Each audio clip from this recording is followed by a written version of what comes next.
Welcome to The Grind, your inside look at Raging Cajuns baseball. I'm your host, Greg Larnard.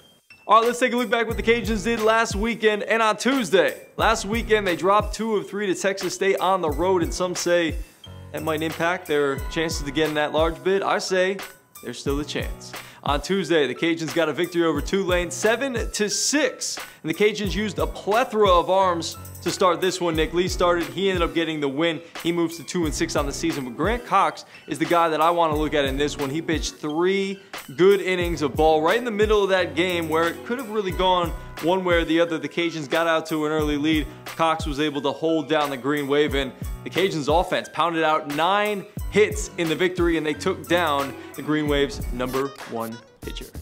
All right, speaking of the offense, let's stick with them for the grinder of the week. Now, there's many ways we could have gone with this. Daniel O'Hare is on I think it's a 14-game hitting streak at this point, but I wanted to show some love to Todd Lott because my man, he struggled to get himself into the lineup and hit with any kind of consistency, but he's been working while he's been waiting to play. Coach Robe, one of his favorite sayings. He had 2 home runs on Tuesday against Tulane. The last one, ended up being the game-winning home run. They needed that last home run to win 7-6, and he's got 3 home runs in his last 2 games. He had 1 on Sunday against Texas State as well. So Todd Lott, if this man can heat up heading into the final weekend of the season and into the conference tournament, that can be a big thing for the Cajuns moving forward.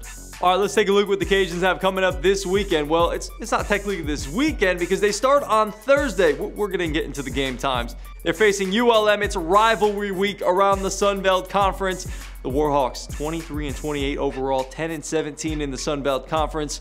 They're 7-18 away from home. So this is good news for the Cajuns. And the Cajuns, more good news, they've won 22 in a row from the Warhawks. So they're on a little bit of a winning streak, and hopefully they can keep it up this weekend. Hitter to watch for the Warhawks, Johnny De La Cruz, a senior outfielder. He's leading the team in hitting. He's hitting .333. He scores a ton of runs, 42 on the year, leads the team in doubles with 17. And be careful, he hits at the top to the middle of the order, gets on base. He might look to steal every once in a while with 10 stolen bases. Now, a pitcher to watch. Normally we go with a starting pitcher. This time, we're going to give you a guy out of the bullpen, and Keegan Curtis. He's the senior relief pitcher, right-handed pitcher. He is their main weapon out of the bullpen late in the game. He's got a 2.14 ERA, 28 strikeouts in just 21 innings. He's 2-0, and he's also recorded 5 saves. So watch out for him if the Warhawks happen to get some sort of a lead late in this game.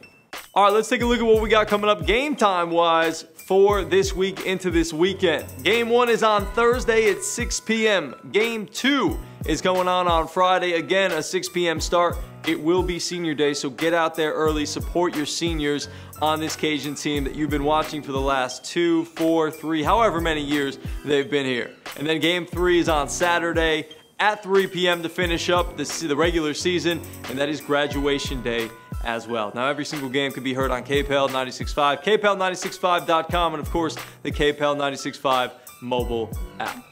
That's The Grind, your inside look at Raging Cajun baseball. I'm your host, Greg Larnard. If you're enjoying The Grind so far, make sure you give this video a big thumbs up and every single video that we have here on our ESPN 1420 YouTube page. And speaking of that, why don't you keep up with us? Subscribe to our YouTube page. Ton of great content from the Raging Cajuns, the Pelicans, high school football, everything. We've got it here for you on ESPN 1420.